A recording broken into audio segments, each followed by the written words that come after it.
It's November of 2024. We just announced the chocolate sandwich was ending. Big fallout. People were freaking out. Freaking out. They were pissing themselves I pissed myself a little bit too when I first heard. Well, yeah, because you were losing your job. Yeah, I was losing my job. But through the blood and bones. Oh, the blood and bones. We're birthing a new podcast. A new podcast for your friends and family and for mustache era Ted. Although, well, it remains to be seen by the time that Take It Easy launches if I will still have this mustache. We're hoping not. Whoa. What's that about? What's that about? Break that down. Break that down for me, Barney style. I don't know. It's a lot, you know? It's a bit of a caterpillar, as they say in Africa, a bit of a millipede. A millipede, it is. It's an African millipede. Yeah. It's thick. It's hairy. Yeah. Welcome, everyone, to the Kenya episode of the Take It Easy podcast with Ted and Tucker.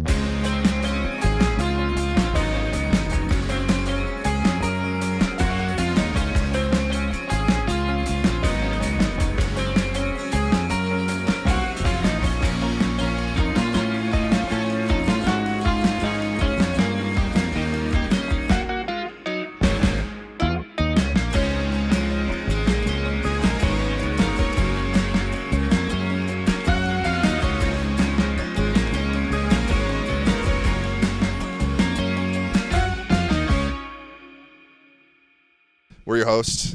We're in what?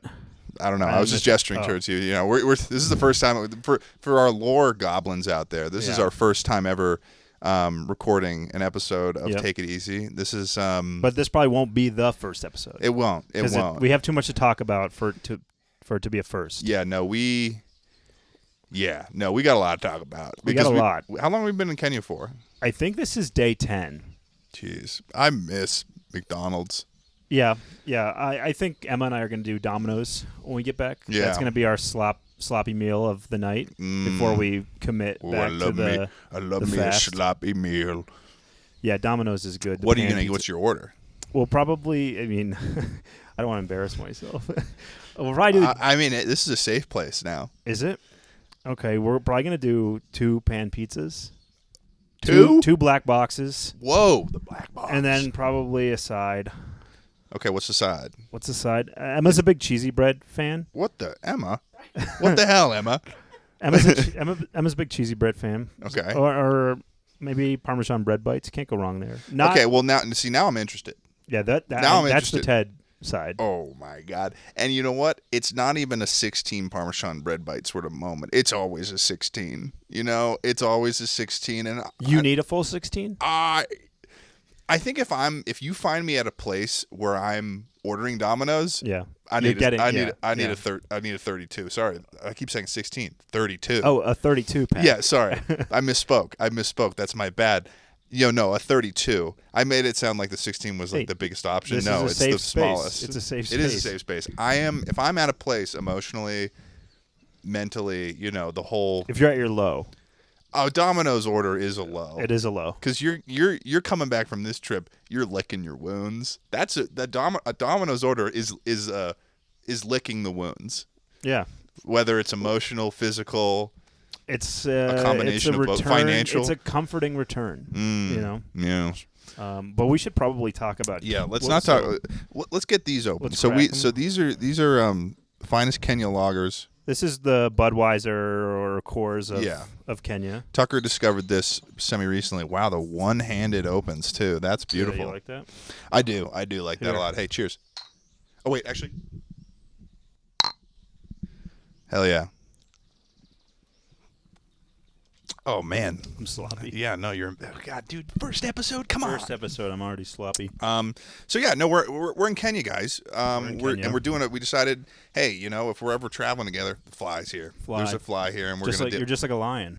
I know. And you don't deserve it. I know, dude. We'll get there. We'll get there. We'll get there. Put a pin in that. Well, honestly, we've been seeing a lot of lions, and they've got flies all over them. And honestly, they haven't deserved it. They haven't deserved it. We're talking hundreds of flies on like their face. It's nasty. They don't deserve that. We saw some that had just eaten yesterday, and they were swamped. They didn't deserve the flies that were on their face. They just got a kill. Covered. Yeah. Or it could have been a kill from a couple days ago because they eat for 3 days, according to John. According to John, our beloved. Okay, we got to start from the beginning. Kenya. Guys, we're in Kenya. We're in Kenya. You might be wondering why. Tucker, take it away, baby boy. 2 years ago, my in-laws went to Kenya to visit their siblings. So Emma's aunt and uncle live here, and they're part of an organization called MOHI. So because they live here... Which stands for? Missions of Hope International. They're missionaries, guys. Panda me. Zoom in. They're missionaries, guys. Religion. We'll get into it. We'll get into it. All right? So they came out. They did the humanitarian. They did the wildlife. They saw everything. They were amazed. They said it was a life-changing experience. They're like, whoa. This was about 2 years ago. So when they came back, they said, they might not live over here forever. You guys need to do this. And we kind of want to have a kid in the next year or so. Hello. And so for that reason, we started planning this. So this has been planned probably a year, maybe more. Mm-hmm. And so here we are. And we're on the last full day. We're flying out tomorrow night. Yeah, this is the last full day of safaring. We've been out here safaring for like the last couple days. And the birds, if you guys can hear that, the birds over there are going crazy. There's these weaving birds. Weavers. They might be black-faced weavers. Yeah. And they make these nests. They like weave them together hanging from the tree. There's probably 50 nests. I wonder if that's how people figured out how to make a basket. Watching birds. That's good. You like that? That's good because the basket making's big here. Do I get an easy gold star for that? We got to come up with our. You get a star bottle cap. Okay. Take it easy. Take it easy. Are we gonna make this a drinking podcast? Is that what's going on? We could have a beer every time. That sounds one beer, and you get the bottle. That's gonna be more beers than I normally consume. That's one beer. I know. Okay, we'll talk about it. I drink beers when I'm with you. And I haven't drank beers other than this trip in months, so this is a first for me too. But anyways, his relatives. Yeah, my relatives live here. My other relatives visited them, and then they said we have to come. It's too good to miss. So here we are. I invited Ted. Ted's here. And he really invited me. He made sure that I was coming too. It was like every month. It was like, you still coming to Kenya? Because for some reason it seemed like you thought I wasn't going to come. Well, you were making some comments over the last few months. Once Pokimane said that she was going to Japan, Ted was like, "Ow." It wasn't specifically because of. Specifically because of and Pokimane. Then Jay Schlatt says he's going to Japan. But Ted she is my chomo though. She is my chomo. Yeah. Pokimane's not actually a child molester, guys. Don't worry. No, she's really nice. No, because it was like everyone was going at once. It was like Ross was going. I'm literally blanking on his username, which is crazy. But he's an animation channel guy. Does Gardic Phone. Schlatt was going. Charlie was going. Tommy was going. Everyone was going. Everyone was going. But at the end of the day, who got the more memorable experience? I think we did, and also, keep that in the pod. Keep that in the pod, Emma. We got the better experience. Not that I wasn't. But also, here's another thing too. 3 months from now, 4 months from now, Shot's gonna be back in Japan. I'm gonna probably go to Japan next year. And they're just going to fancy spots. Yeah, no, they're going to wine. They're wine and dining themselves, whereas we were wined and dined by nature. Yes. And by the people of Kenya. and the people at MOHI as well. People of Kenya. Yeah. Very nice people here. Way more polite than America. And they dress pretty well too. Yes. Even in the low income zones, people are walking around in business casual at a minimum. Which was funny because I posted an Instagram post where I was wearing, my fashion era regular, and somebody was like, "Dude, loafers and slacks in the dirt is insane." And I'm like, another person was commenting and was like, "You're in Kenya, but you're still wearing," like, it seemed surrounded around the fact I was wearing loafers and slacks. And I was like, okay, well, the people in Kenya dress better than we do, first of all. So get off your high horse. And also, look really good. that would be pretty regular. And also, there's a lot of dirt here, okay? There's a lot of mud. A lot of dirt roads. It's either dusty or muddy. Sorry, I can't be walking on crisp linoleum all the time in my loafers. Before we left, I convinced you to get a nice pair. Yeah, that's true. You can pan to those. Yeah, we've got the same ones. Mine are right brown, here. Yours are gray. Look at that. Wow. Touching tips. What size are you? I'm a 13. Wow. I'm a 10.5 wide. Oh yeah, I got a wide foot too. Oh really? Yeah. Yeah, I like these. These are new to me too. I've only had them a month. Yeah, no, I've never had a pair of hiking boots before, and I picked these up at REI in New York City. Like last minute. Oh yeah, night before we left. I was not prepared at all. It was like I had all my equipment, which is why we're able to do this podcast. That was the Christmas Eve shopping. Some people were actually a little bit more prepared in the equipment category. Yes, yeah. I brought my tripod, but because we're not at our home base. Our home base right now is in Nairobi, and we're at Fig Tree Camp in Masai Mara National Reserve. And I brought the tripod. It's about 5 hours, south. Yeah, 5 hours. It's right on the Tanzania border. And I forgot the mount portion of the tripod. So we're using the gimbal. The gimbal. Brand new gimbal camera. My brand new gimbal, which I just found out that there's actually... this is the second version of it. I found out that there's a third. Oh. It's already out. I got the second. I'm like, well, I'm when an idiot you get the and third, a bitch. I'll take your hand-me-down. No, it'd be kind of cool to have two. I like having Dual multiple. gimbals? Yeah, because what if I need two gimbals? Yeah, you never know. I'm always a what-if scenario kind of person, unfortunately. Let's start breaking down this trip. Yeah, you've got it all written down, and I've got some notes. I knew this would happen. I knew we would just get chatting, and then we'd just get encapsulated in the love of the chat. We flew. Well, you flew from L.A. to JFK and hung out in New York for a couple days. I had to suffer from the slight baby jet lag from the L.A. thing, which was a little tough, and then I had to suffer from the big jet lag, and I think I struggled. That's probably why I struggled the most. Yeah, because you're 11 hours, which is almost that's 1 hour off. I'm almost fully on the other side of the planet. Yeah, and we're 8 hours by one time zone. And Ted has first half of the trip. You were struggling. And some might say you're still struggling. I was pretty good this morning. Oh, this morning you were a doll. I was a I doll. almost kissed you on the cheek this morning when I saw you. Yeah, dude. I was. Ted, if anything, I was the most serious about this morning than anyone. I'll tell you this. Think about my face. I'm in the bathroom brushing my teeth this morning, and I get a text that says, "I'm up. I'm awake." I'm awake. I was like, ah. Contextually, this is not a normal thing for me. I kind of struggle with wake-ups in the morning. I've just got such a strong mind that it needs a lot of sleep. It needs a lot of time to, dream. And the dreams have been big. I've been dreaming too here a lot. I think we've been on malaria medication. Yeah. Well, I suppose we should start with that. We're preparing for the trip. First thing I hear is from Emma, where it's like, so you got to order your malaria meds. I'm like, Yeah, still a thing in Kenya. Malaria comes from mosquitoes. Yeah, it's not huge here, but the risk is still there. There's an intensity to the pill bottle though when we got it, because we ordered them and it comes pretty quickly. Yeah. But then on the pill bottle it says take every 2 days before you arrive, and then every day while there, and then 7 days after leaving endemic area. It's like I feel like I'm entering a quarantine zone. Yeah, it is intense language. Yeah. On the bottom. But we're almost through it. I thought it's gotten better. The first week we were on it, I was getting mega tummy aches. We actually just found out. Yeah, you want Ted had his first tummy ache this trip, because we were all like, "Oh man, this stuff hurts," and Ted's like, "I've never had it. I've never had a pain." Now hold on here. It's kind of like a salt lick at the end of the day.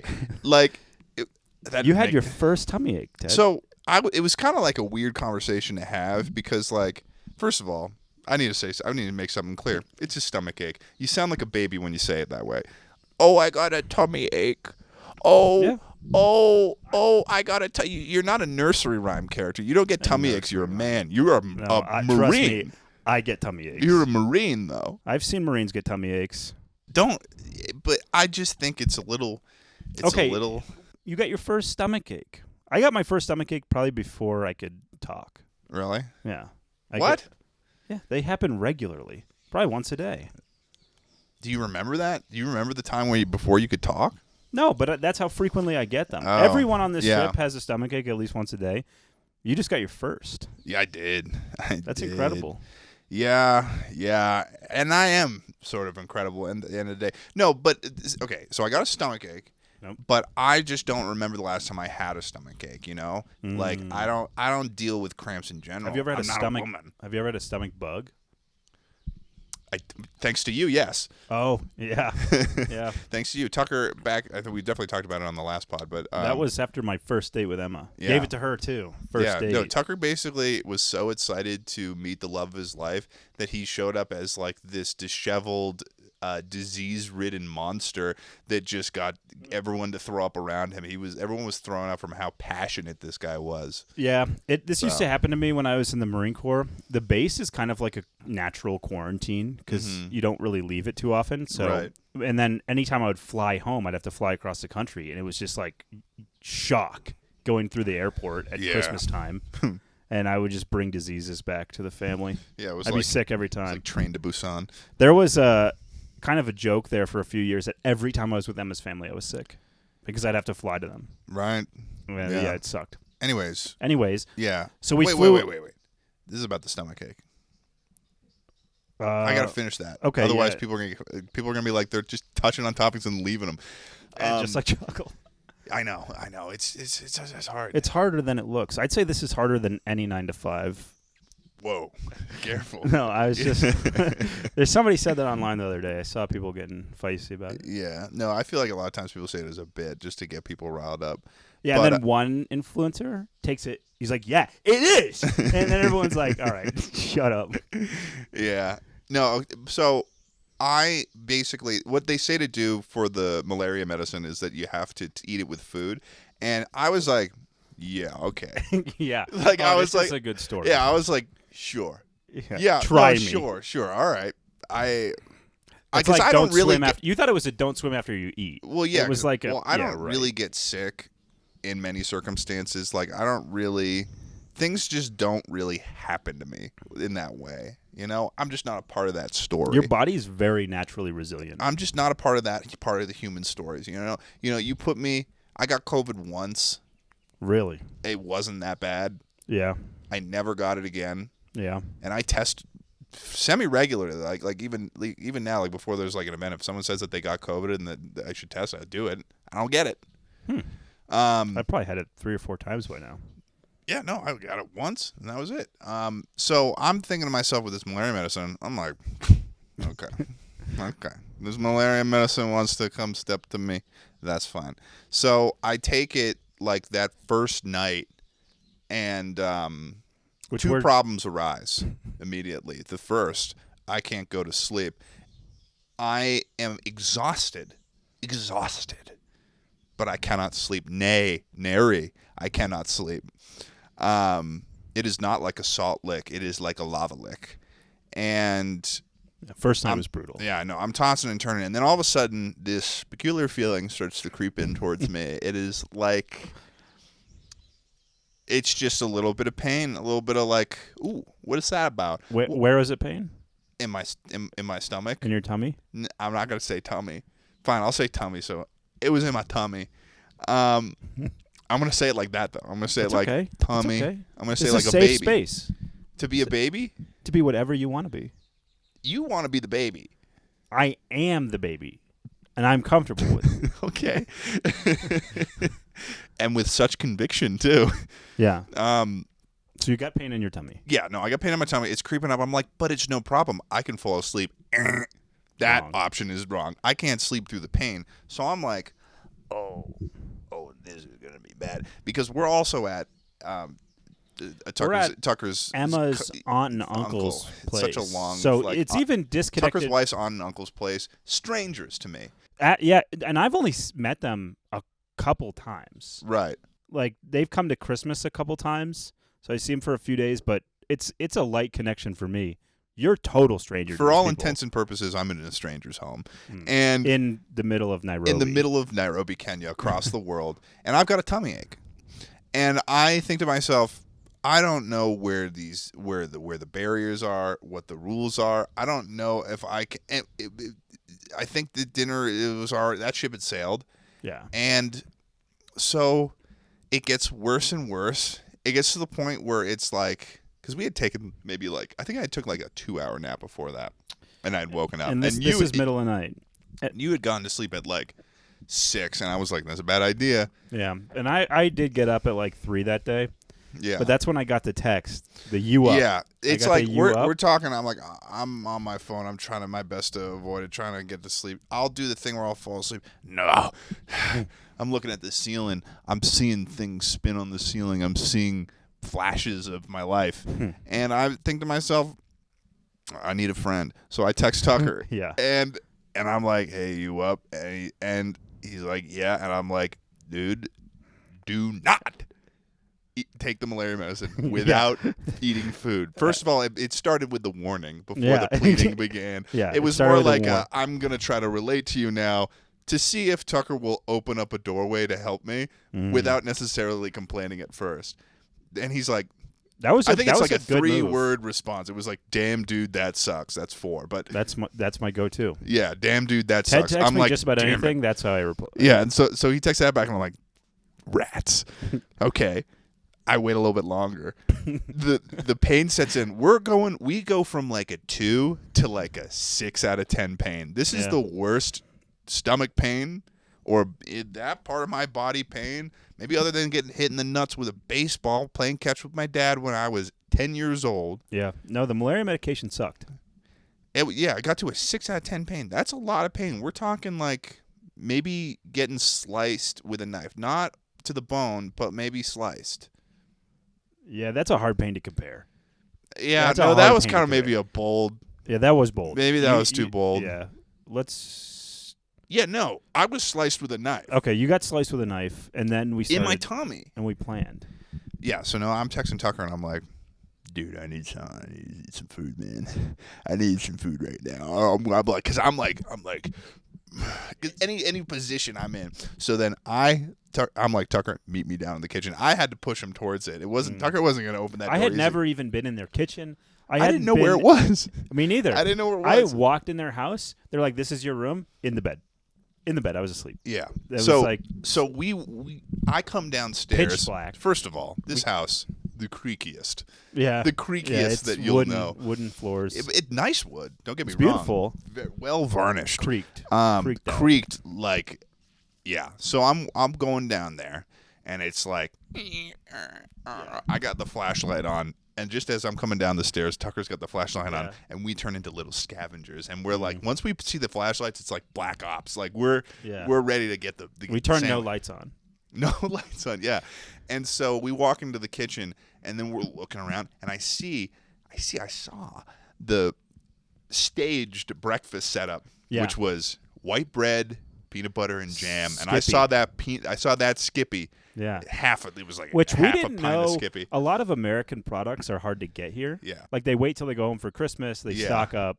So we didn't even know that could have been a delicacy. and we later learned for some years it was. So yeah, for a while it was. We lucked out that they can get it now because we. Yeah. No. So I saw that, and I basically saw that, and it was like, instead of Skippy or anything, it was just like a black and white label that just said protein on it. And then the bread was just like carb. And so I just grabbed I made myself 2 peanut butter sandwiches.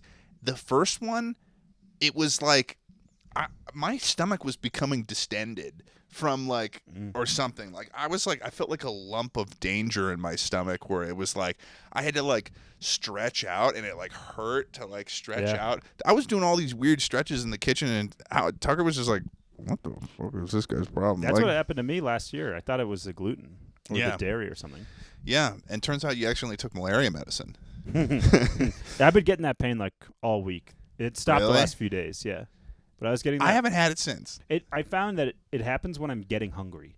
Like once my stomach's empty, that's when it starts creeping back in. Speaking of which, we just ate. I actually do need to take the malaria medicine. Might as well take it right now. We crept down into their kitchen. I've never been in their kitchen before. It's pitch black. We're flashlighted up, just slapping 100% of their peanut butter onto this bread, throwing them back. And we had no idea if this was the last peanut butter they would touch all year. Yeah. It didn't matter. Absolutely. Because I was also... No, yeah. It was. It turned into like it very much so turned into do the thing now and ask for permission later, or ask for forgiveness as opposed to.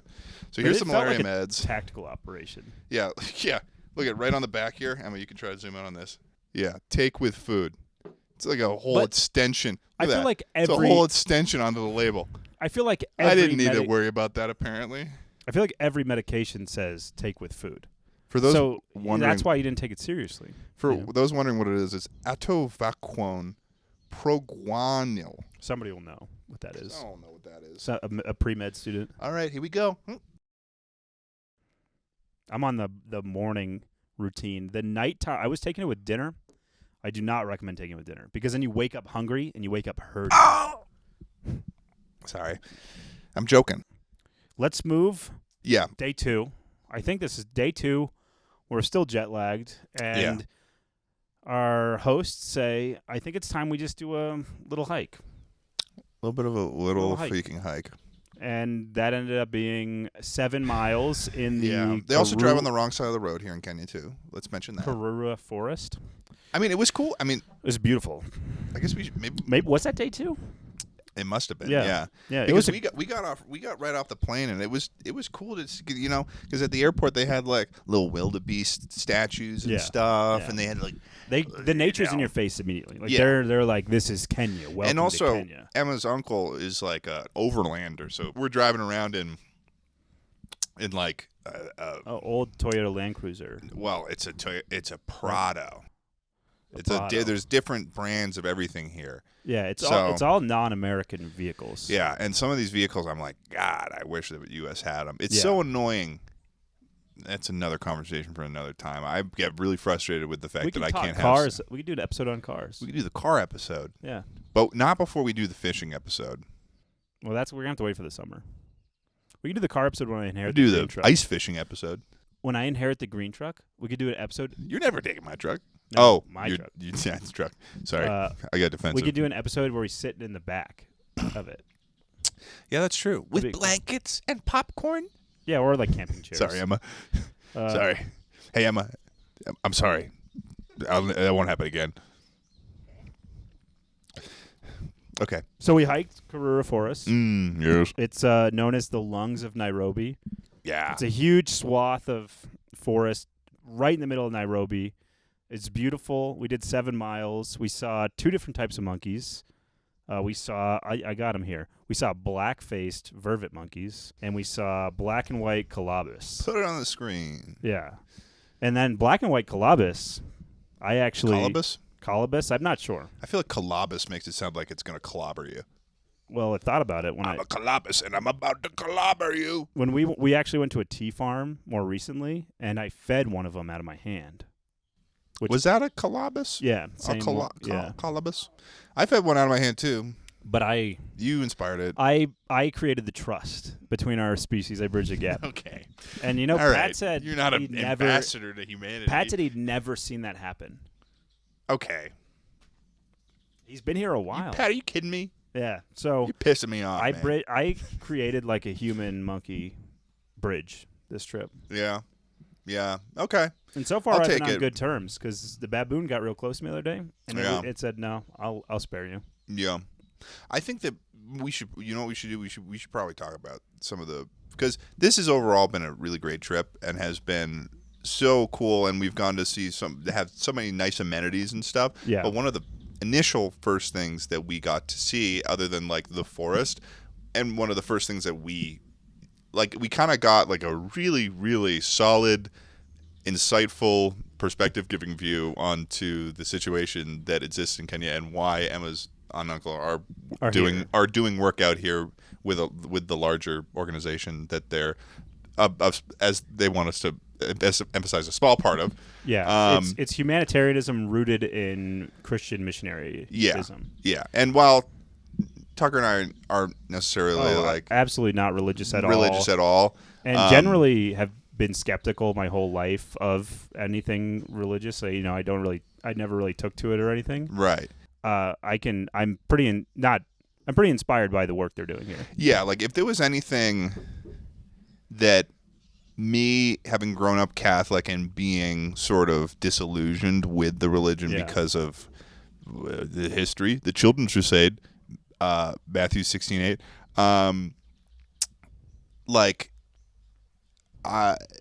if I had seen something like this when I was, maybe I was just a fucking kid or whatever, I wouldn't care. But if I'd seen something like this when I was younger, and I was like, it seems the most like a clear cut, like Christ-like thing to be doing. It's like what Christianity. Does that make sense, Emma? It feels like what religion's supposed to be. Yeah, that's what I'm saying. I kind of botched the delivery there, but yeah. I think it's easy to get disillusioned with it all in America.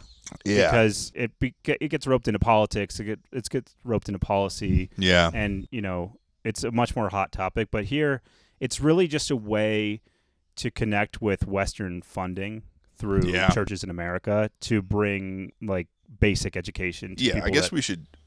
So, have we even explained what MOHI is? So So MOHI, MOHI, stands for Missions of Hope International. Yeah, I'm pretty sure. I'm wearing a shirt from them. Yeah, I think you're right, and you are wearing a shirt. So they are a organization that's founded by a Kenyan woman, Mary, and she grew up. She was one of 20 siblings. She grew up in a low-income family neighborhood.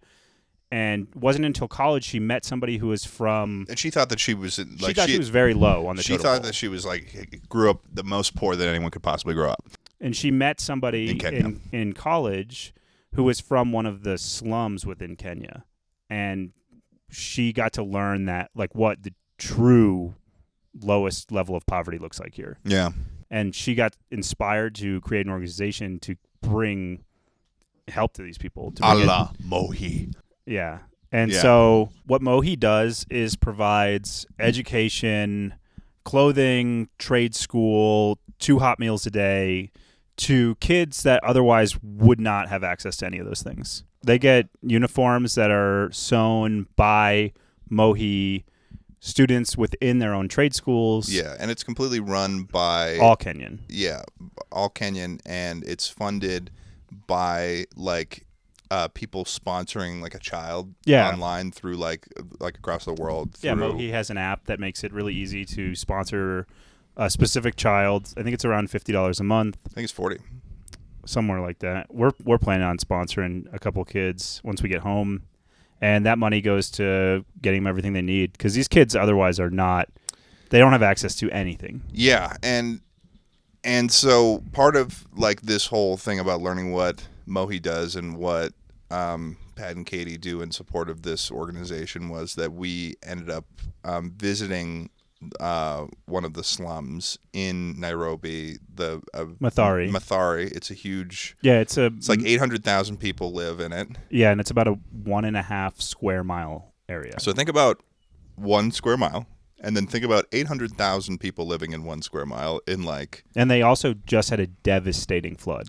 Yeah, there was this river and there'll be footage on screen. There was this river that ran through Mathare where I can show you before and after because Emma's dad was there. It ran through all of Kenya, really. Yeah. This place got hit too. But basically there's this before video, which is a footage from on top of one of the MOHI schools before the flood, and then there's after, and there was thousands of people died from this flood. Floods don't happen all the time like that in Nairobi. This seemed from what I'm hearing, this was a pretty rare thing. Yeah. But obviously, it's one of those things where a lot of people in Kenya, they move to Nairobi thinking they're seeking a better life. They're going to the city to get opportunity. Yeah, and unfortunately, a lot of times, jobs are scarce. Yeah, jobs are scarce, or for sort of situations that are not fully within their control, they end up in these slums, and people still live their lives, and they have they start families, they have kids, or they had kids, and they stuff, have lots and of kids. And so there are a lot of children live in these slums, and without MOHI, they wouldn't be getting access to anything. Yeah. So it's, and we with some of the MOHI representatives, we walked through these slums, and it was possibly one of the most first of all, sort of I'd never ever seen sort of this level of this level of poverty does not exist in the U.S. Yeah, not even, it doesn't. Not even close. Not even Los Angeles doesn't even the homeless situation in Los Angeles doesn't even hold a candle to it. it was insane. It was, but at the same time, what was also so shocking is just how people were still just living like they're people like these are well not, dressed, polite, friendly, happy people. Yeah, living in circumstances that I think would put many of us that are living more privileged lives in just like total disrepair. Yeah. So it was honestly inspiring. Yeah, it definitely felt like one of the most important things that I'd ever seen. Yes, it was a heavy day. Yeah. But we only spent an afternoon there. Yeah. We toured a few MOHI facilities throughout this whole trip. I remember being like, at the end of walking through there, like, because they gave us there was this wonderful MOHI employee, Peter, who gave us a little orientational rundown about the slums and the story of MOHI and stuff. And, and then we did the walkthrough, which took about maybe like no more than an hour. Yeah. And then after, it was like we were all just kind of like back at the school, and we were all just like processing. Everyone is very quiet. Just taking it in. And I was just, leaving, I was like very sort of, because there's a lot of things that you're processing, like sort of just like the cultural differences, like your position in all this. Yeah, just sort of even processing, a lot of these kids, like one of the conversations that Tucker and I had, like, because I was filming stuff throughout, and we're gonna have those showing up on screen and stuff. And one of the things I was feeling weird about, obviously because of that sort of like not wanting it to become sort of like us positioning ourselves as the hero of any story. No, we are not the hero of the story. And like we're just there seeing and just becoming aware of something that has always existed. And work that people are doing that we have just been completely unaware of up until now. Like, I think that a lot of times people will be like, oh, starving kids in Africa or something like that. Well, no, like it's real. It is real. It's real. It's as bad as it sounds. Yeah. And like what was so crazy about it is that, like, after we had done the processing, I was like, man, I'm exhausted. And we had been there for like 5 hours that day. We were in the school for a while, but we were only on the street for maybe an hour. Yeah, and like the fact that we had the ability and privilege to just remove ourselves from the situation. We were and going leave back to their house that night. Yeah, where there's electricity, fan, water.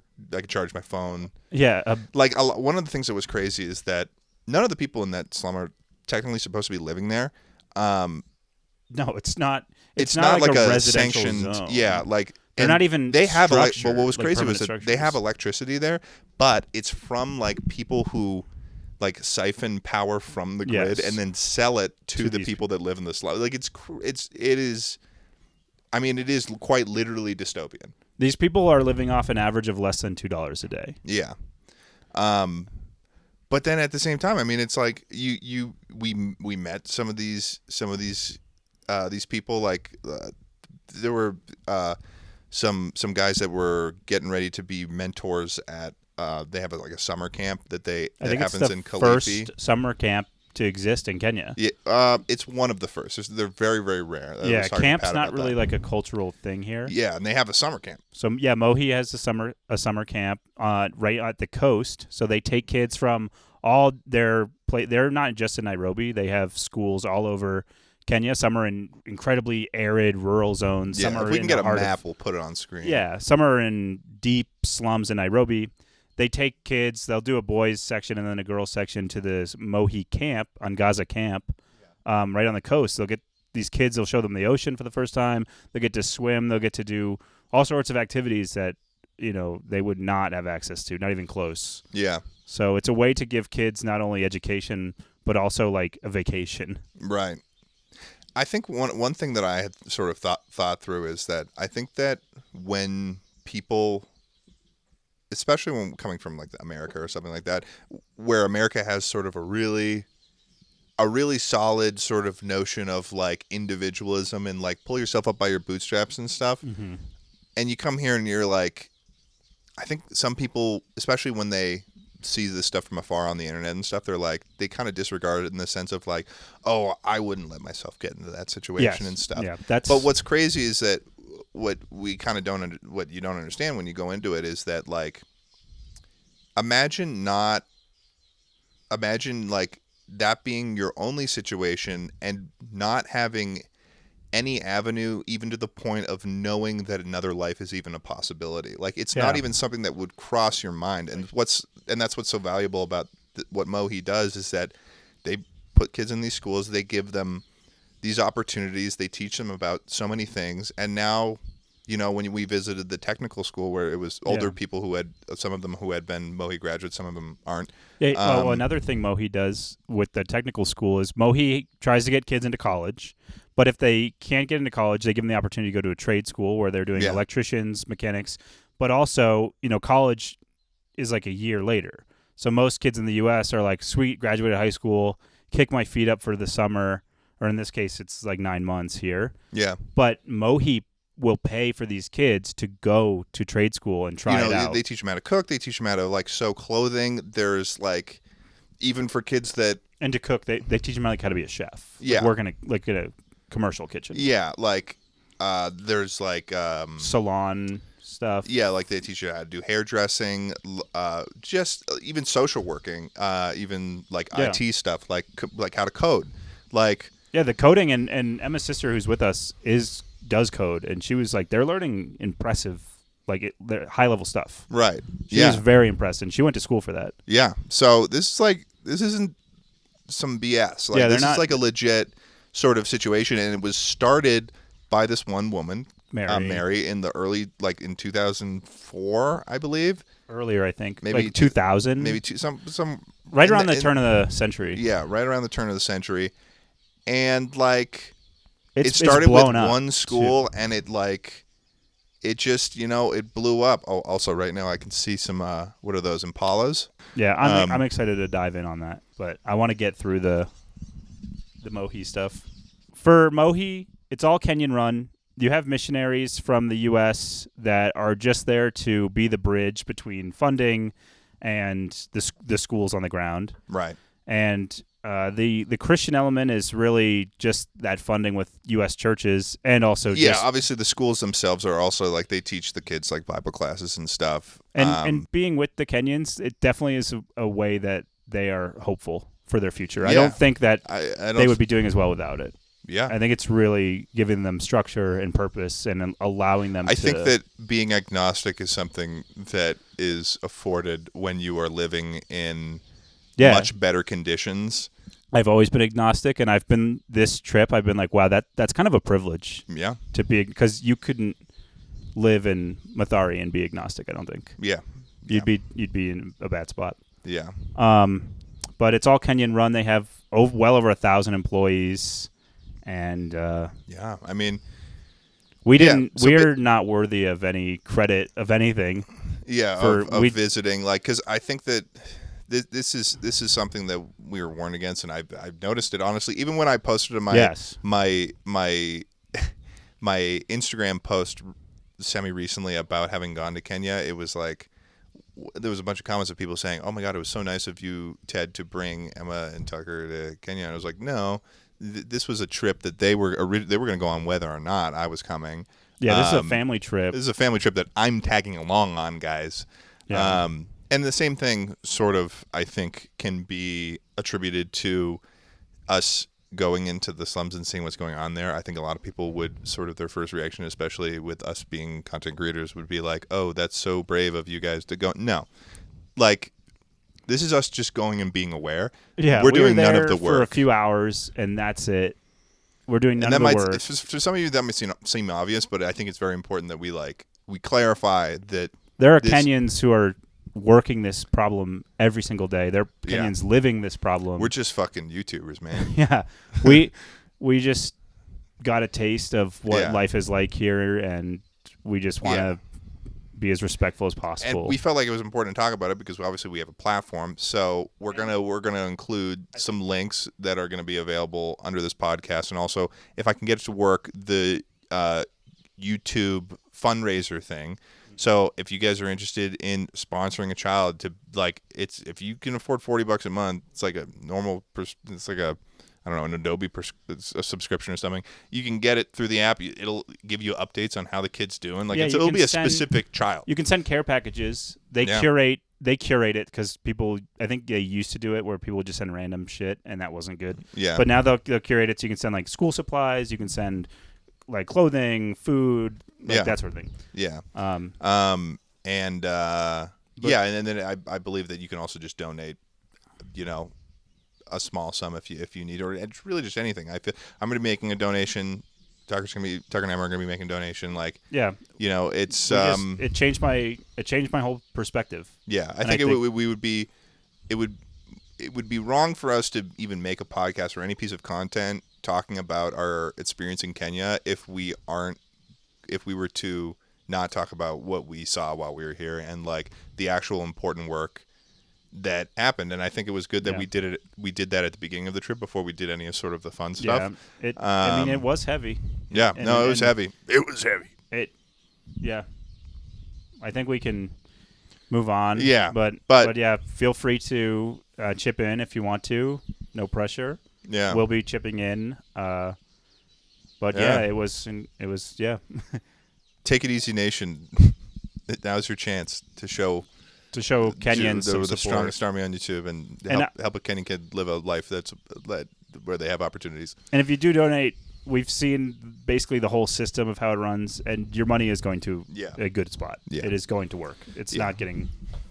There's no bureaucracy going on. No, it's not like there's not a corruption shit. It's not government run. Yeah, exactly. But okay. After doing the MOHI stuff, we got to do some more actual, vacation stuff. So one of the first things that we did after the MOHI stuff, I believe, is honestly, actually, one of the first things we did while we were still in Nairobi is that we went to the mall. And what was very interesting about going to the mall is that you have to there's security at the mall, and you have to go through security. Yes. They check the car as it's driving into the parking garage. Yeah, you get the security's everywhere in Kenya, especially Nairobi. Yeah, the security guards everywhere. Armed guards everywhere. Yeah. Compounds everywhere. AKs, FALs, Lee Enfields. People with rifles everywhere. And if you want to go into the mall, they're going to check your car. You have to go through metal detector. But if you're a Mzungu, which just a white means guy. Foreigner, but really means white person, they kind of don't care. They kind of just... Yeah, sometimes. So they would sometimes check our car, but sometimes just wave at us. Yeah. Yeah, they wave us along. But pretty much everything that you could, like, from what I've heard, because Emma's relatives, like her cousin that grew up in Kenya, that was like where they would go to like hang out. It was the mall. Because it's like a relatively safe place to go. Funny thing, malls in America, they got terminal cancer. Cancer. They're dying. They're fast. dead. Malls here, they're popping. They're building them everywhere. Yeah, because they're good time. They're so secure for people to sell their stuff. Like their shops are safe. Right. And it's a safer place to sell goods, to buy goods. Yeah. So and honestly, might as well talk about this while we're on the topic of malls. Later on in the week, before we came out here to the safari, we went to one of the markets. So I don't know if any of you have done traveling before. You might know that in other countries you can go to little markets where you can do bartering. So we did that. Yeah, which was at the mall. It was in the parking garage of the mall. Yeah, it was like at the top of the parking garage. It's there like every Friday. They move. Oh, it's every Friday? It's one day a week. I think it's Fridays. Oh, okay. So like the next day they're at a different location. Oh. So they're just traveling vendors. Nice. Yeah. Yeah, so we went there, and that Ted was had like a blast. Oh, I had a good time, dude. Because I had experienced doing that on my China trip when I was in Xi'an. Mm-hmm. So I knew about the whole thing where it was like, you have to bargain because they're gonna open up with the craziest thing. At this point, we're past Christmas when this is releasing, so I got my mom some wooden spoons, some nice wooden spoons. Yeah. Like they're just hand carved. Yeah, hand carved. I don't know how they could make them where they wouldn't be like just handmade. Yeah.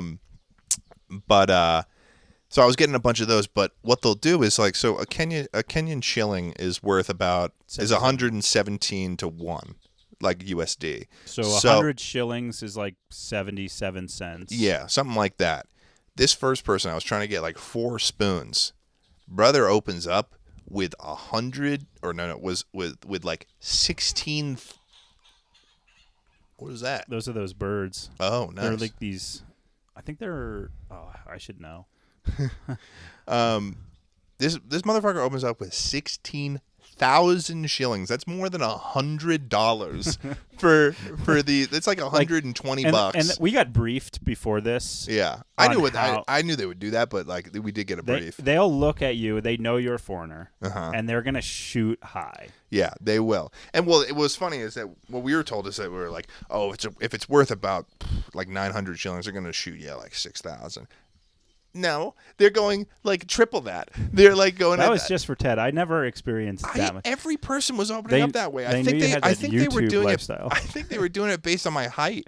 You know? Yeah. They were like, this guy's tall. That means he's made of money. Otherwise, he can't be that tall. Yeah.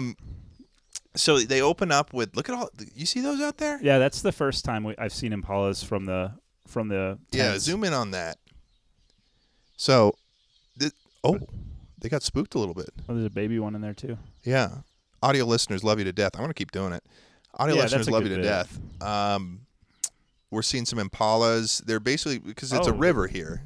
Actually, there's something behind them too. The green thing? No, warthogs maybe? Oh, man. Yeah, everyone's coming to be on the Take It Easy podcast right now. No, those aren't warthogs. Those are guinea fowl. Oh, cool. Nice. Emma, if you haven't got a chance to look at those birds, you can if we're recording the podcast. Those are cool. I haven't. Tucker's been a animal freak. John didn't really want to stop for those birds. Yeah, he didn't really care about them. Yeah, no, he gets the amount of megafauna out here is crazy.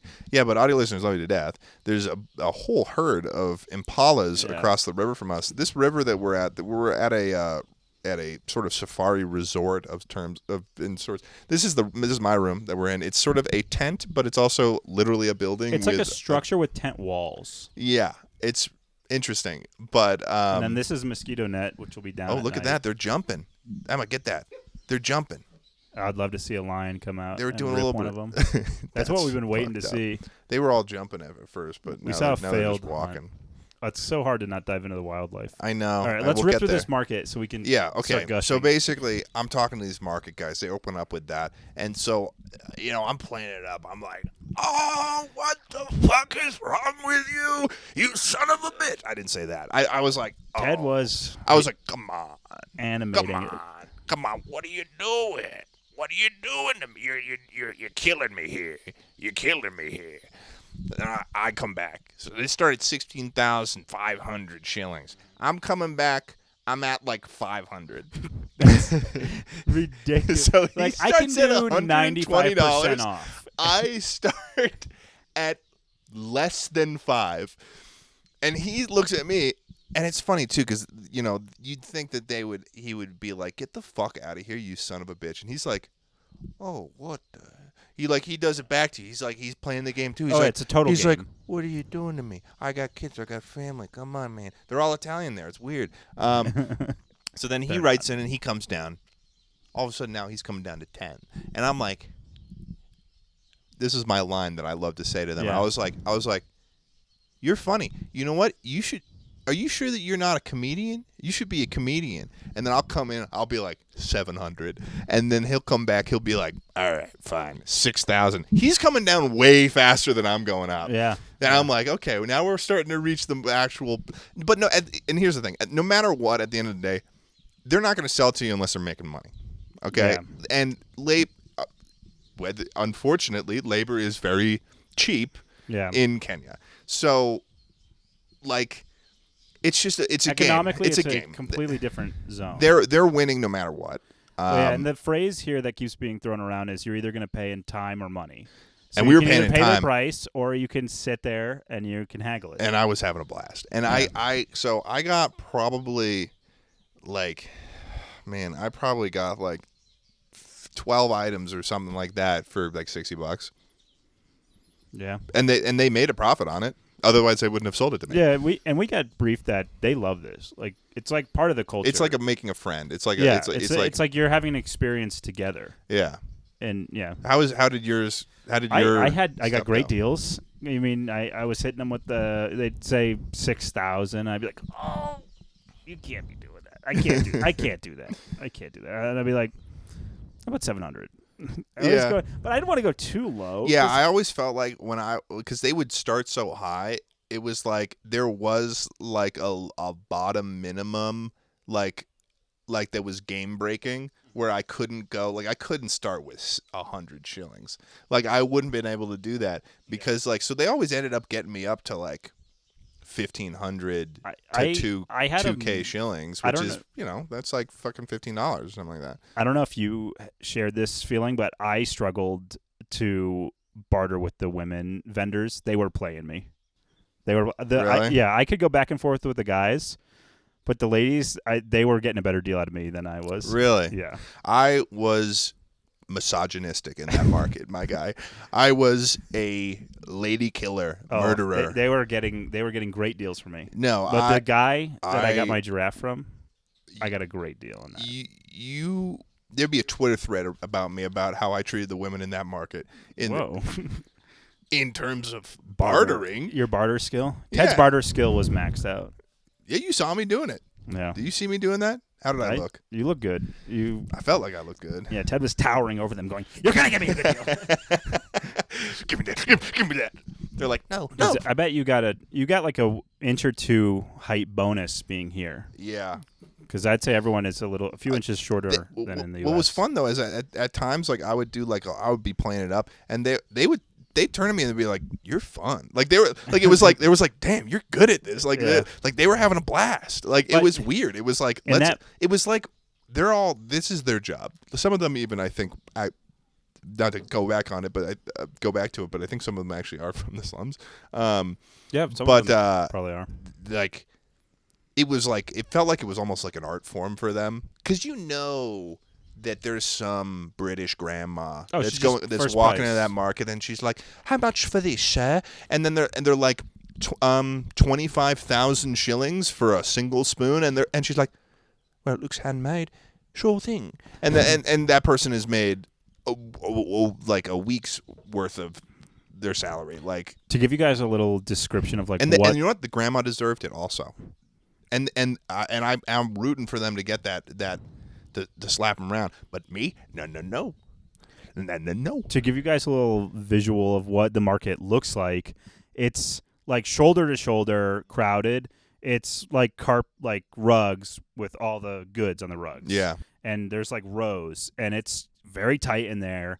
People, every single vendor you pass, and there's one on either side, are going to get in your face. Yeah. Be like, what do I have? What do I have? You want something? Like, they're on you. Yeah, they'll grab you too. They'll touch you. If you have a thing with touching, you're not going to like the market. Emma was getting roped in.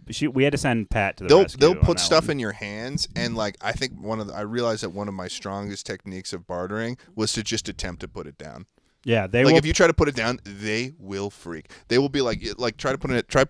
Hold something in your hand. Try to put it down. Oh, no. Yeah. No, they're aggressive. And I did it a couple times. I'd be like, all right. Because the best thing you can do is just leave. Because they're going to be like, okay. But you're not actually going to fucking leave. You know? Yes. Yeah. They are aggressive vendors. Yeah. And it was a blast. Yeah, it was fun. I definitely felt sort of socially drained by the end of it. Oh, I wouldn't want to shop like that every day. It felt like I was, and they're selling tourist items. They're selling a carved rhino. They're selling, like a Kenyan flag. A Tusker T-shirt. Every single guy that was selling like the handmade acrylic paintings would like. There was 3 of them that had said the same line to me. They were like, "I'm like the Kenyan Picasso," and I'm like. Meanwhile, there's like 5 vendors you can see from there with the same. I look at like this drawing of an elephant, and it was like it wasn't that good. Like it was like there were some really cool ones, but then there would be something like it would be like a painting of like an elephant, and it was like you slap that one together. Like one funny thing in Kenya is people wear American clothing, but they don't know what the brands mean. I saw some guy on a motorcycle with a NASA sweater on, like in the middle of nowhere, like in the rural middle of nowhere. Like you'll see like a bus drive by, and it'll have like a hand painted like Jerry Seinfeld head on it. Oh yeah, for like no reason. It's not sponsored by him. Yeah, no, it'll just be like there'll be like a bus, and it'll just be like every black celebrity that you know in America, like it'll be like Steve Harvey next to like Kobe Bryant, and then like, but nobody knows who these people are. Yeah, well, no, they do. They're aware of what. I think you misunderstand America's culture hegemony. I guess people I'm not considering. I'm thinking Brandon because America. Everybody knows what's going on in America to a certain kid extent. I feel like that we worked with at the MOHI school. He's a mentor. He's a mentor now, so he's like our age. Yeah. He was wearing a Cabela's sweater, and I was like, "Oh, nice! I love Cabela's." No idea what it is. He was like, "What the fuck are you talking about, man?" So it was. Hi, hey, how's it going? Good. So yeah, they wear it. It's a privilege in the U.S. to be able to choose exactly what you're wearing every day. Right. That's not something here. So people kind of wear what is functional, and often that's branded, and they don't. I mean, it's just a shirt. It's a shirt, you know. Yeah, it's a quality hoodie, and that's Cabela's hoodie. That's probably his favorite hoodie. Yeah, but no idea what Cabela's is. Dude, when we did some camp games with them, too. When we were at the MOHI, like these were the guys that were about to head out to the camp. They're about to be camp counselors. Yeah, they don't call them counselors because like counselor as a word has a little bit stronger of a meaning in Kenya. Like that means like a mental health professional or something like that. Yeah, or some something words like have slightly or different like lawyer meanings. maybe. But they played some games with us. One of them was like a name game. It was pretty similar to an improv game that I had played semi recently. Where honestly, no. It was exactly the improv game I played at now that I think about it, when I was doing the thing at that improv place. So I knew that one. It was kind of crazy that they were doing it, but it was a little bit more stressful because it was like by the time we played that game, I knew most of the people in my improv class. Whereas in this one, it was like we were learning. There was 25 of them, maybe, and they all had like names. It was like half and half names. Like so they all have thick Kenyan accents. Yeah. And half of their names were more Swahili traditional names, and then there would be half would be like John. There was, and then one guy was named Elvis. Elvis. Yeah. We were. So the way the game worked was that we were in a circle. Someone would look at somebody across the circle, call out their name, start walking towards them, and by the time that you reached that person that you're walking towards had to turn to someone else, make eye contact, call out their name, and start walking. So it was just kind of like this ongoing thing. We kept, I'm relying on Matthew and Elvis and like and like when they went around the circle saying the names, you were like they were like Thomas. You're like, oh, that's a good one. That's so easy to remember. Like, but what was really funny is that they really were enamored with Tucker's name. But they loved it. Like it was like because they were everyone was saying their names one time through. Tucker said his name, and they all gasped. The whole classroom. We don't know why still. Yeah. There wasn't time to address it. We think it could be because it sounds Tucker's like one Tusker. Letter off Tusker, which is the main beer in Kenya. So maybe. Drinking age is 18 here as well. Nice. But they were delightful. That one. They were great. I mean, they were all like our age. They were all like, they were like 19 to like 28. They were like high school graduates. They're college age kids. They were like, some of them were like 26. 26, really? Yeah. Well, the leader there, what was his name? Amadi. Amadi. I've been saying it wrong over and over. He was a charming guy. He was so charming. His confidence was just. Yeah. I was charmed. Yeah. I was charmed. I wanted to be his friend. We were his friend. We were. No, they were the most like. Very welcoming. Very welcoming. Yeah. A group of you get 20 like 22-year-olds in America. Not gonna be like that. No. Not gonna be like that. Not at all. We were like immediately. And these guys are all people that grew up in the slums too. So these all grew up in Mathari. And what I had heard is that like Amari, for instance, he 2 years ago he would have never been able to do like a little presentation like that showing us how the game worked and stuff. No. And so it is really going back to the MOHI thing. It is incredible work that organization is doing. Yeah, they are for the communities that are in Nairobi and all across the nation. Yeah, they've even expanded. There's another one in Liberia. Liberia, yeah, that's their first international. That's like the distance from Maine to Anchorage. Is what we were told. And when we got told that, I was like, I don't know if this guy knows that or if this. And then we found out Pat wrote the PowerPoint. Yeah, Emma's uncle wrote the PowerPoint. Because a lot of people here don't even know where New York is. I'm from New York, and they didn't know. Yeah. Anyways, might be time to dive into the wildlife. Well, so first, before we did that, we went out to the coast of Kenya, and we went to Kilifi. We did see that camp. We went and visited a camp. Yes. But since we spent a lot of time talking about MOHI, we'll talk about a little bit of the fun we had.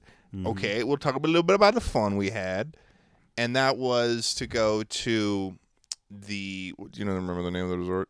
I don't, but it's Khalifi Bay Resort. It's actually owned by the same people that own this where place. we are right now. Yeah, and it's right on the Indian Ocean, right on the ocean. It was an excellent relaxation. Insane.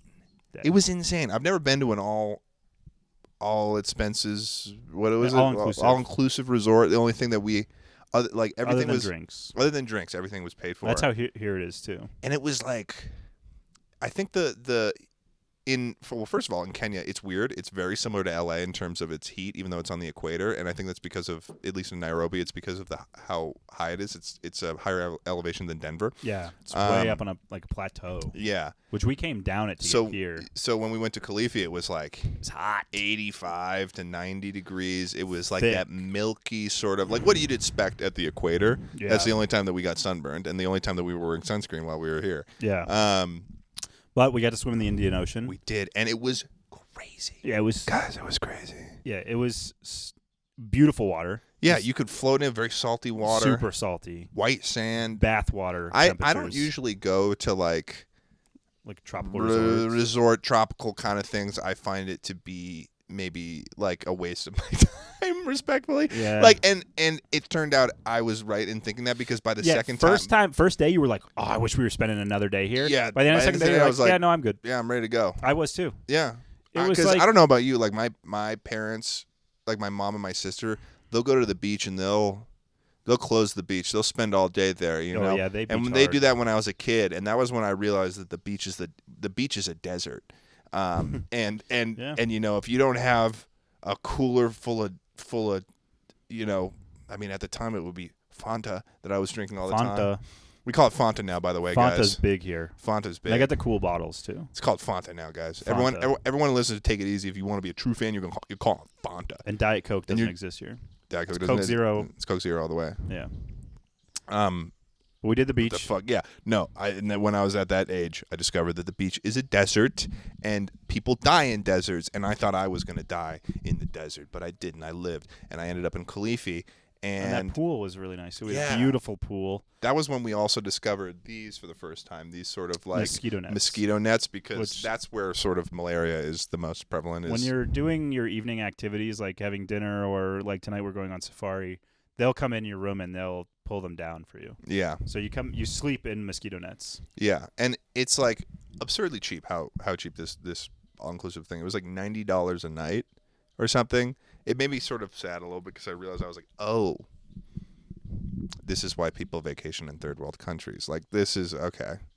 It is very cheap. Yeah, it was like, whoa. The economy is shifted so far the other direction here. Like, things are so cheap. Labor's cheap. Yeah. Goods are cheap. Apparently, it's getting a little bit more expensive. I mean, things are. Just from what I've seen, I feel like the country must be getting better. Oh, well, I mean, even being in Mathare, they're building a lot of schools. Like, there's construction happening. Yeah. Nairobi has constant construction happening. So yeah, but the pool was great. I fucked up my phone charging port by trying to take a cool video of Tucker swimming underwater. The power just went out. Just went out. This place we're at only has intermittent power. Yeah. Which is kind of a fun fact. Yeah, it is a fun fact. Yeah. Yeah, it's like power for 12 hours a day at certain intervals when you'd be back from safari and like going to bed. And then, although the power stayed on until, because I woke up briefly last night, and the power stayed on until about like 3:30. Oh, really? Yeah. Which was weird, because it's supposed to shut off. It was supposed to shut off like at midnight, 3.5 hours before. Yeah. Well, power here is kind of unreliable. Yeah. So is the Wi-Fi. But that's okay, because like we're here to do a safari thing. But yeah, we did the Khalifi thing. That was great. That was like fantastic. A side quest. It was a little bit of a side quest. Because MOHI was kind of like primary for the first half, and then safari was primary for the second half. But Khalifi was this middle little side shoot. Yeah. Which was a great rest day. So then the plane was cool. It was a turboprop. It was like a small aircraft with two big turboprops on the side. Yeah. I knew the name of it. I sent it to Tippets. Turboprop 3000. He would know.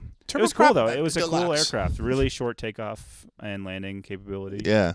And I'd never been on a prop plane. So me neither. That was neat. Well, I'd been on a Cessna. I don't think I've never been on any. I've been on a Cessna once to go to the vineyard. That's a traditional. That's a true prop. That was scary. That was this year too. That was in July. Yeah, that was scary too. They put me up in the. They put me up. They were like they were having us weigh. They were asking us how much we weighed, and I was like shooting 5 pounds under, as if that wasn't in a life or death question, as if that wasn't an important question to be a little bit accurate. Time to be accurate. Yeah, I know. And I was like, 5 pounds under what my normal weight is. So I think we should talk about. Where we are right now, which is Fig Tree Camp. Fig Tree Camp in Masai Mara National Reserve, which is Kenya. It's South Kenya. It borders Tanzania, which we actually stepped foot in Tanzania today. We did. We were at the border, and it said it wasn't legal. And there was a sign that said it wasn't legal, and we stepped right over it. Yeah, we did. Well, somebody actually pushed that sign over. Wasn't us. So we're in Masai Mara, which is the reservation. The Tanzania version is the Serengeti. But we're in Masai Mara. We've done... How many safaris have we done? One, two, three, four. 4 safaris, which are... The evening's like 2 to 3 hours. The morning is like 5 or 6 hours. Safaris are fucking awesome, guys. Yeah. They weren't fucking lying. I don't know who was lying, if anyone was lying. They weren't. But if anyone was lying, or you thought that anyone was lying, they weren't lying. Safaris, they're legit. They're very legit. When there's a lot of cars, it starts to feel a little bit like the zoo. The closer you are to the camps, the more congested it can be when there's like a really rare animal spotting. But the park's massive. Big park. Like it would take a long time to explore it all. So it would take me a long time. We drove here from Nairobi. It was a 5-hour drive in our safari car with our safari driver. He picked us up. Yeah, from Nairobi, which is crazy. That's a little bit out of the way. A little bit. It's a little bit out of the way. Not too much. Long drive. The second we enter the park, we check in at the gate. People haggle us at the window for goods, like the market, but they're reaching in your car window trying to sell you goods. I closed my window. They're like, I closed my window. I saw him walking up, and I closed my window in preparation, and then but Larry did not. And he was getting, and then we were totally all on the same page about ignoring them until Emma decided to be like, wait, actually, I need a blanket. I want to get one of those blankets. So these women are selling goods at the gate, and our driver leaves to go check in at the office. So we're sitting in the car. There's one window open. The people whose windows aren't open, they're banging on your window. But the window that's open, they're going like this. Yeah. Literally. For like 10 minutes. Larry's like sitting here like, do that. Larry's like, no, it's okay. They're like, bye. No, Larry's not even like making. He's like, please, it's as aggressive as possible without hitting you. They're in your car. He looked like he was being abused, taken advantage. It was like a dog that was getting scolded. He was getting smacked around by those women, and those were powerful, strong women who were beautiful and natural. And we're probably gonna have to deal with that again on the way out, I imagine. Because honestly, and I might pay him for something. I don't think I have any cash left. Yeah, you guys took all my cash. We took all Ted's cash. Yeah, because you guys kept wanting to buy things. We get in the park. Immediately, wildlife everywhere. Giraffe, boom, giraffe. Immediately, first thing we saw, giraffe. It's like Lion King. Like there literally is everywhere you look. Boom, zebras. Gazelle, zebras. Boom. There's a pride of lions. There's elephants. There's giraffe on the horizon. Like you can't look in any direction. We saw cheetahs within the first 10 minutes. Less, like 5 cheetahs, 7 like a family of cheetahs. Yeah, they're just walking around. Yeah. We probably covered like half because there's like the big 5 that they want you to, or they say you should get. We've done everything but the rhino. We've seen everything that you could see but the rhino. Yeah. We've seen. I mean, give me some highlights, Tucker. What's highlights? Well, my personal. Let's each say our personal highlight of the safari. And we can build off that. So my personal. Wait. Give me a second. Okay. You got yours? Yeah. Okay. 3, 2, 1. Giraffe. Leopard. Oh, I bet yesterday. Yeah, dude. Okay, so I'll start. We're in safari. So let me explain the car. The car is a Toyota Land Cruiser. It's got 4 seats, or if you include the driver, 5 seats, 5 seats. There's 4 seats in the back. 4 seats in the back. All right. There's 6 seats. Or no, there's 8 seats in the car, including the driver. Yeah. Are you sure? Yeah. There's 3 rows of seats. Ted's right. Anyway, it's a long. I'm looking at Emma, and Emma's like, like really confused. No, She's like, I'm sorry, my husband has brain damage. You guys are right. I'm really excited about the Land Cruiser. It's a really cool car. You're excited about the Land Cruiser, dude? I've been talking about how I want to bring one of those things home. You never mentioned that once. You're just a chatty guy. Oh God, get out of here. There was a crazy bug here just now. Awesome big off-road car. The top pops up so you can totally stand. The windows all slide open. Yeah. So you can choose to sit the whole time. You can stand the whole time. Whatever. So it's the first night out on official safari. Not because when we saw the cheetahs, safari. The first cheetahs, we were just driving to the camp. We weren't even on safari. So the first official safari, hold on. Let's explain the context of this camp too. The camp. We drive up to the camp. This camp is basically a mound that is surrounded by a river. We had to walk across a bridge to get to it. Yeah, we're technically not in the reserve. Every night, right outside that river that you guys just saw, and we'll show some more stuff. First thing we say once we get to our rooms, hippos are in that river right now. Do you know that that's one of the most dangerous animals on the planet? They're like 100 feet from us. If I lean out this way, I can see a hippo right now. There's nothing stopping you from running into the hippos. Or the hippos. Oh, yeah. Other than my own self-governance, no. Yeah, there's no fence. There's no rope. There's nothing. I've been training my self-governance by putting away shopping carts, so I'm glad it's strong. But it's just a slope, and there's Nile crocodiles in there, huge. Are those Nile crocodiles? Yes. Okay. There's Nile crocodiles. There's hippos. Nile the crocodile. There's a whole thing of hippos. They make Cafe. A lot of fun noise all day long. Yeah. Yeah, those hippos make crazy noises. Like and they do it when you're going to bed too. They'll be like, yeah, it's deep though. Like you'll be in the bathroom in your tent, and you'll be like, whoa. And then the monkeys, the baboons, we have crazy. Few monkeys in the camp. They got jumped by one last night. They say that you have to make sure that you zip your. They have to make we your have like zip heavy duty. Zip your this situation. You can show Emma. You can zoom out and show this situation. You got to zip that close at night because of the danger of the baboons coming into your room. So which caused a little thing for Emma called monkey paranoia. She is. I walk out. Zip, like second I walk in. Zip, yeah, I'm going right back out. I do the same thing. It's the middle of the day. I do the same thing. You don't want to get bugs in either. Well, the baboons were pretty scary. So the other morning. Yesterday morning, wow, the days are long here. Yesterday morning, it was 6 a.m., and I was standing just here watching a family of baboons, probably 30 of them. There's some babies. There were some big males. There's moms carrying babies on them, and they were just slowly making their way across the riverbed. And then a mother jumped into like this middle little island and then jumped onto our side. Yeah. Of the thing. I wasn't there. Yards. I was asleep for Ted this. Was sleepy time for that one. But say it like that. 10 yards from me, there's this baboon. There's nothing in between us. And I'm like... Except for both of your self-governance. Yes. And Emma was with me, and we just like... What was going through your mind, Emma? Terror, she says. It's not like a door either. It's like, man, we got to bend down and unzip the tent and like go in and zip it. Like that takes a long time. That thing could close that distance in seconds. Yeah, no, and it was something I was thinking about too. I was a little bit worried about the monkey scenario. I think I was talking about it out loud one time when we were in the car, and I think the first thing that Tucker said was like, "Yeah, dude, no, if you look at their mouths, it's like a tiger in there." Yeah, Ted didn't know baboons have. No, it wasn't that I didn't know. I was well aware of the fact that when a baboon opens its mouth, it's got those two long fangs, and then it's got like human teeth. It's got crazy teeth. It's got like mean it's got like human teeth and then giant vampire teeth. That's what a baboon's got. Yeah. Or it's got bottom canines too. But that thing looks like one of those little plastic vampire chomper things that you get when you're a kid. But amped up. Yeah. To monkey madness. They're crazy. Yeah. They're really scary. And there's a whole family living like 50 yards from us right now. Would you rather fight 10 rabid cats or one baboon? 10 rabid cats. Oh my really? God. Yes. A baboon would fuck me up so bad. Are you kidding me? 20 rabid cats.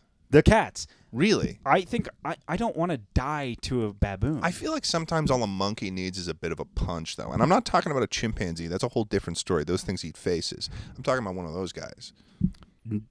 Dude, you didn't see what I saw the other morning. Okay, I guess I didn't. They were close. Tomorrow morning, I think you will. Well, you piss your pants? The monkey or the baboon pissed. No, you had answered. Oh, so I'm frozen there. Looking at Emma. She's like on the platform, like on the patio, and I'm standing in the dirt. And we're looking back at each other. The baboon's there, and once the baboon, the tribe like passes through, the baboon's like post security. So once the tribe passes through, the other ones leave with it. And they kind of create like a safe corridor for the younger ones. Yeah, there's lance corporals, there's corporals, there's sergeants. It really does look like a military thing. But it gave Tucker a hard on when he saw that. Yeah, but then what got rid of that was I found out I had ants in my pants. Were they biting your cock? Biting my legs. No, they didn't get that high. I mean, there's a lot of blood in the cock if you got a hard on. Well, so here there's constantly like lines of ants. Yeah. Just like doing whatever. One time when we were walking to dinner, one of the people working here, they like grabbed Emma and they were and threw her onto a different pathway because it was like it was night, so we didn't know, but there was and those are the red ants. Those are the Indiana Jones ants. Yeah, they went. I was watching the baboons. I didn't realize they were going right up my pants. So I'm like, drop my pants, and I'm like pulling them off. It makes you wonder what sort of their goal is there. They're gonna eat you? No, I don't know. They're going to carry you away like they did in Indiana Jones Kingdom of the Crystal Skull? Maybe ideally they get to eat me.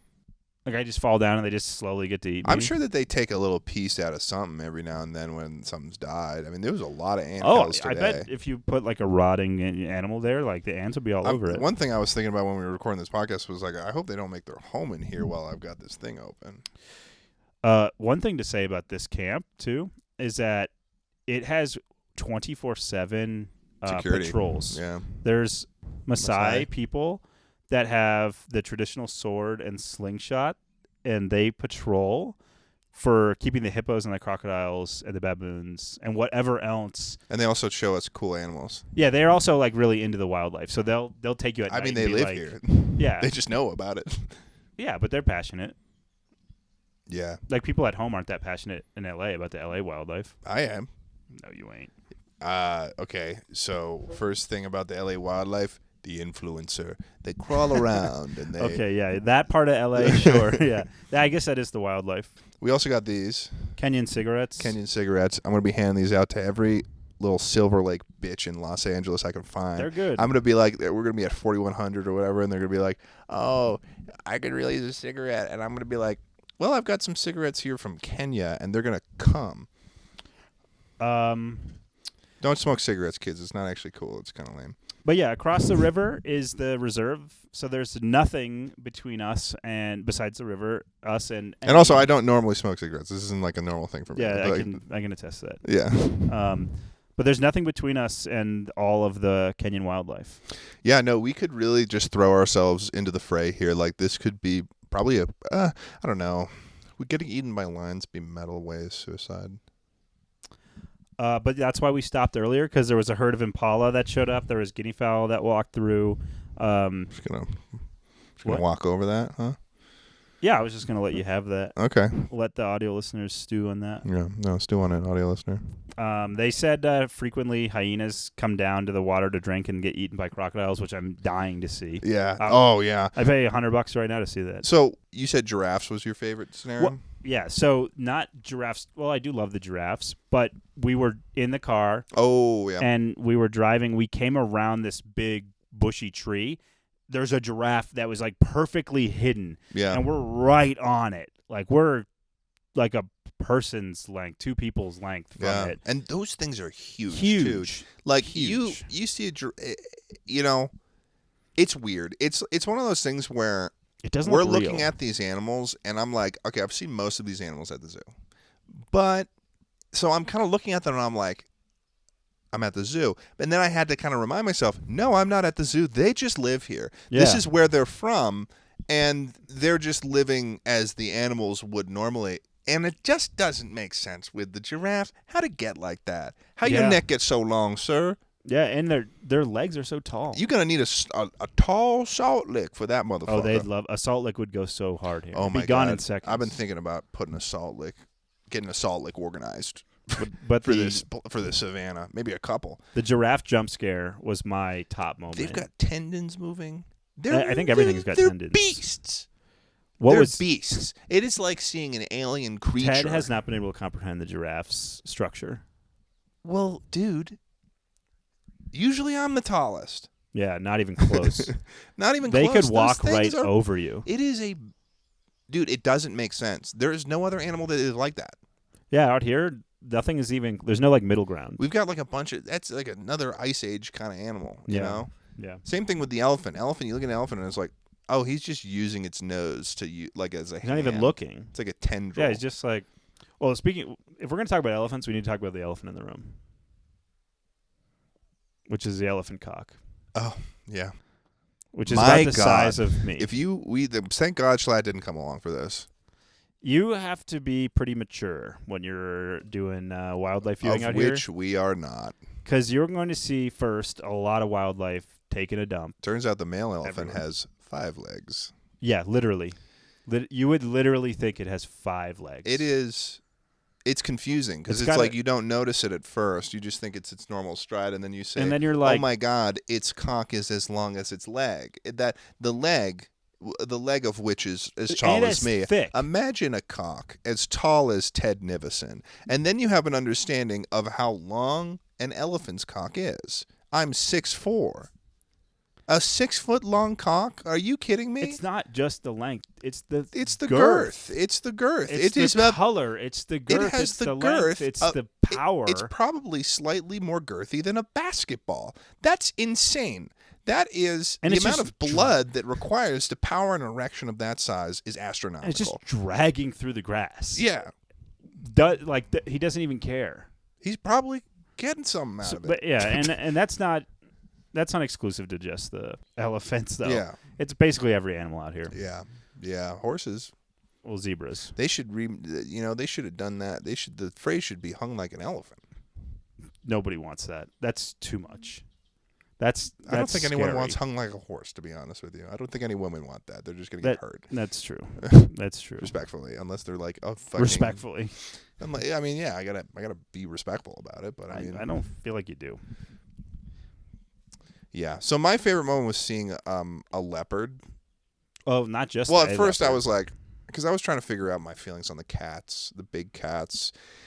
It was an emotional journey too, because they were, the lions. They were never going to win me over. I mean, I did feel bad for them because they had flies all over them, and they didn't deserve that. They didn't deserve that. Flies. And I probably said that same phrase about 11 times, and the only person that was really noticing it was Emma.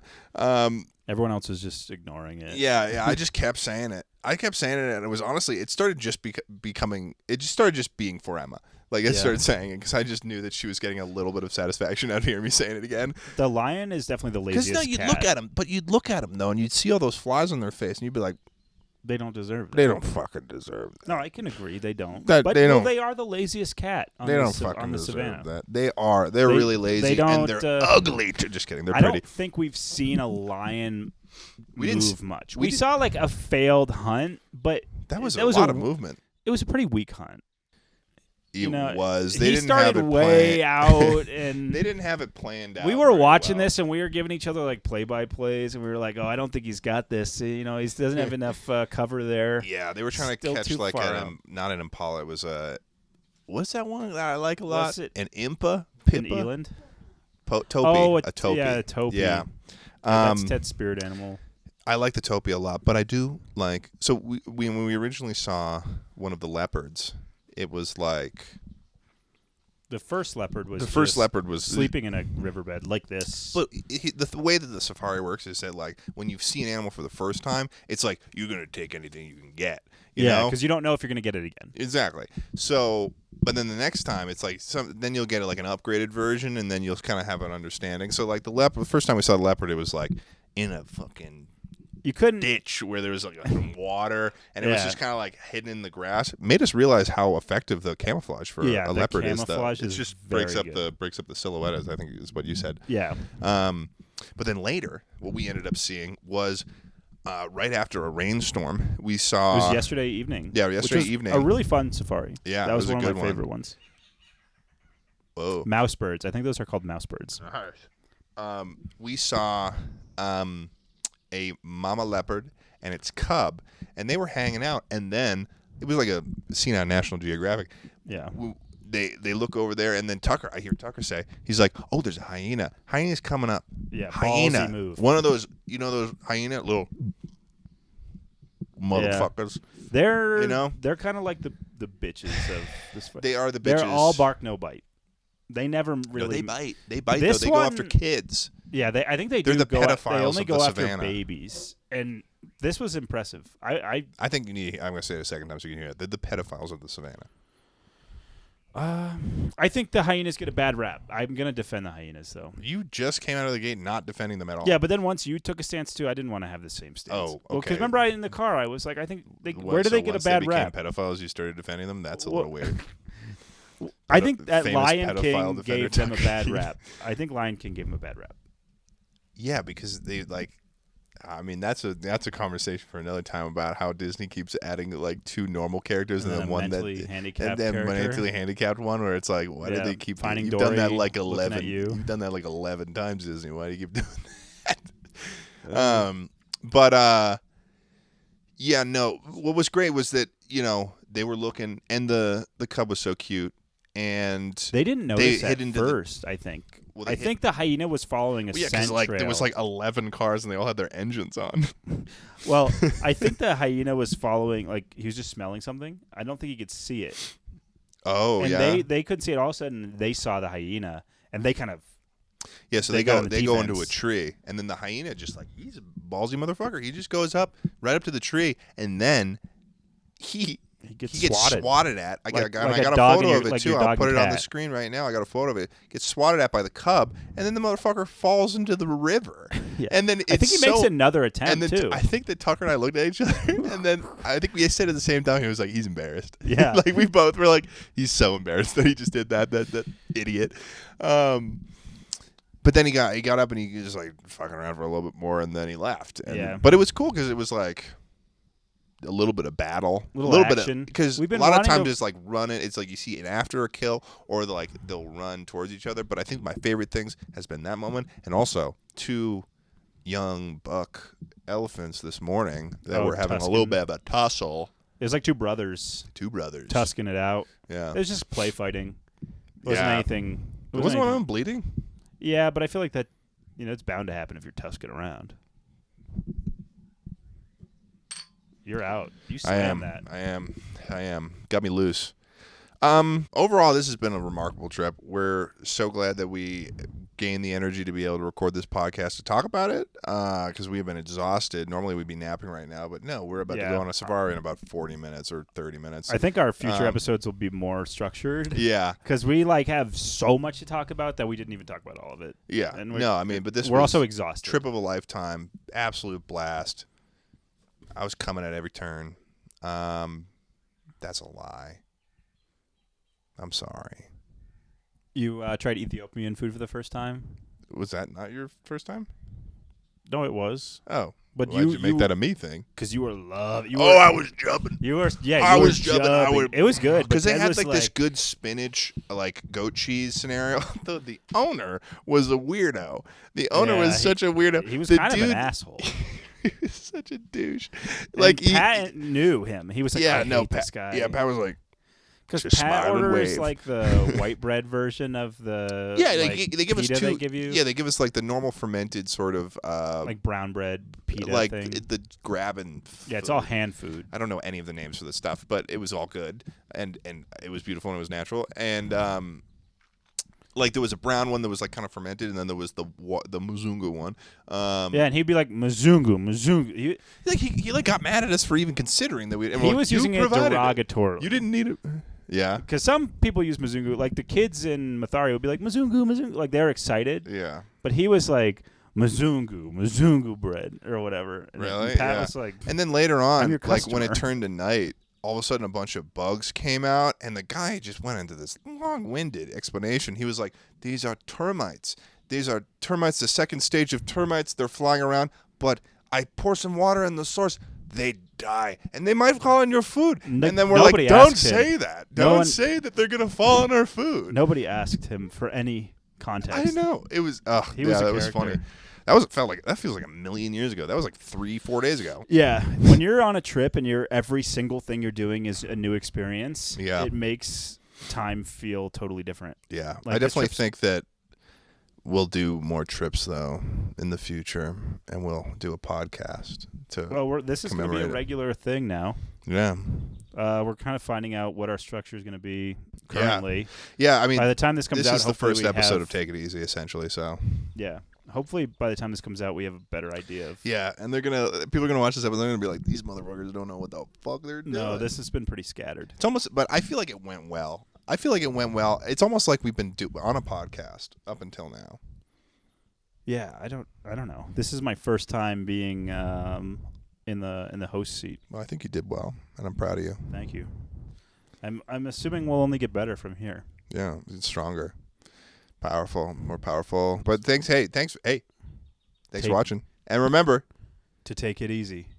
Thanks for watching the Kenya episode of Take It Easy, everybody. I hope you enjoyed what you saw. I want to send a special shout out to those of you who not only attended but donated during my Twitch charity stream, in which MOHI was the organization I was donating to. I have a list of everyone's names scrolling on the screen right now. Yes, I do. Thank you very much for doing that. I really appreciate it. And for anyone that was watching this episode or those who already donated, if you want to donate more, all the links are in the description. Go check them out. I can personally guarantee you it's a great cause and the money is going to do great things. So thanks for watching, guys. Thanks for the donations, and I will see you on the next one.